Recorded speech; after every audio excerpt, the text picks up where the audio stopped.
Mummy, मैं कह रहा हूँ ना, मैं पिंकी से ही शादी करूँगा, अन्यथा मैं ज़िंदगी भर कुंवारा रह जाऊँगा और यह मेरा अंतिम निर्णय है।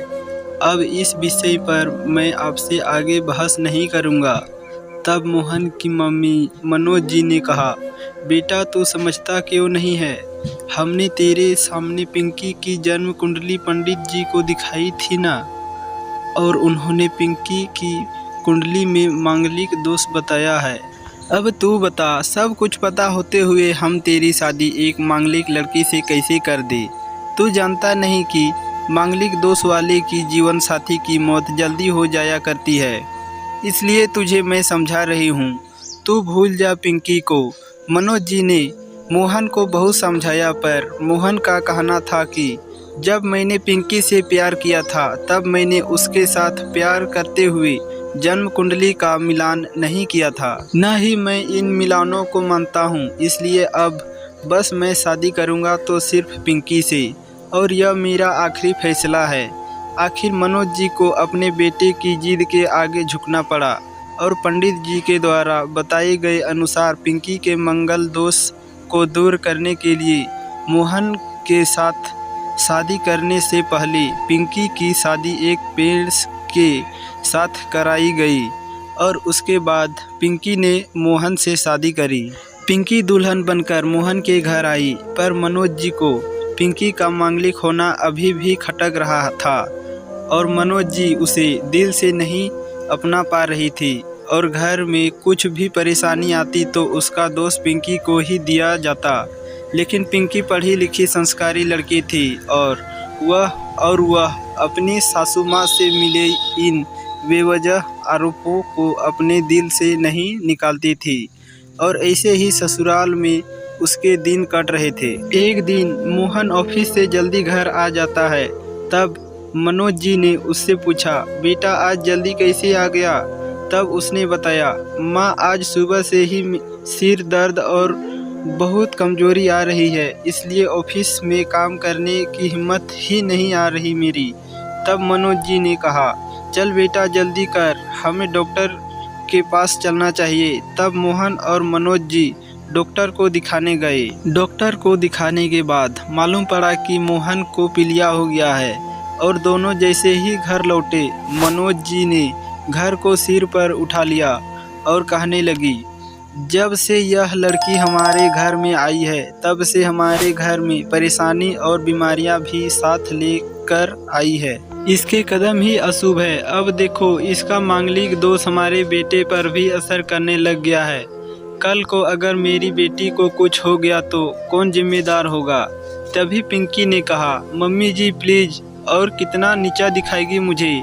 आज तक मैं चुप रही क्योंकि पापा ने यही सिखाया था कि बड़ों के आगे ससुराल में जवाब मत देना, पर आज तो आपने हद ही कर दी है। अगर मैं आज नहीं बोली तो जिंदगी भर खुद को माफ़ नहीं कर पाऊंगी। मम्मी जी, अगर आप पंडित जी पर भरोसा नहीं करती थी तो उनके कहे अनुसार आपने सारे मांगलिक दोष निवारण की विधि क्यों करवाई? क्यों पहले आपने मेरी पेड़ से शादी करवाई?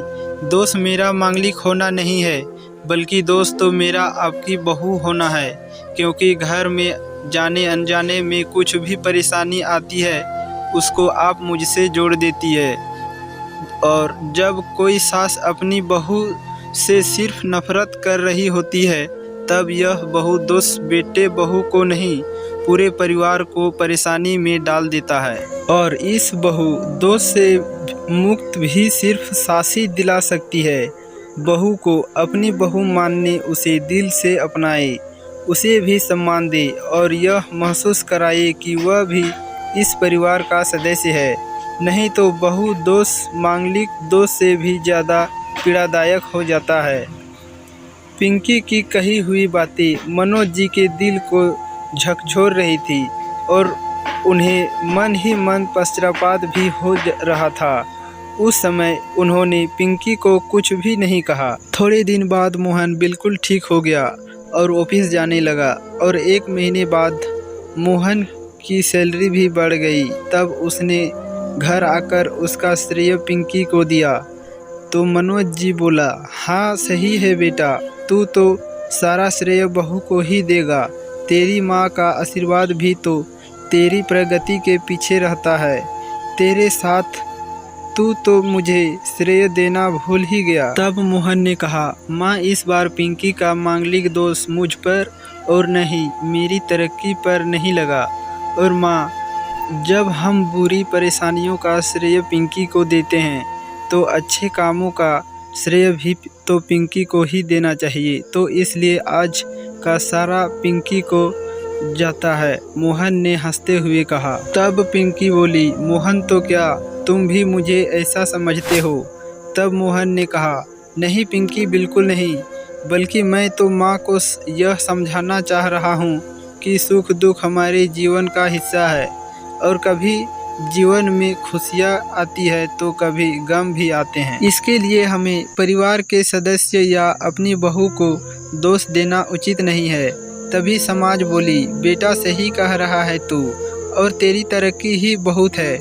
मुझे इस झूठे दोषों से बाहर निकालने के लिए आज मैं यह कसम लेती हूँ कि आज के बाद मैं पिंकी को किसी भी बात का दोष नहीं दूंगी।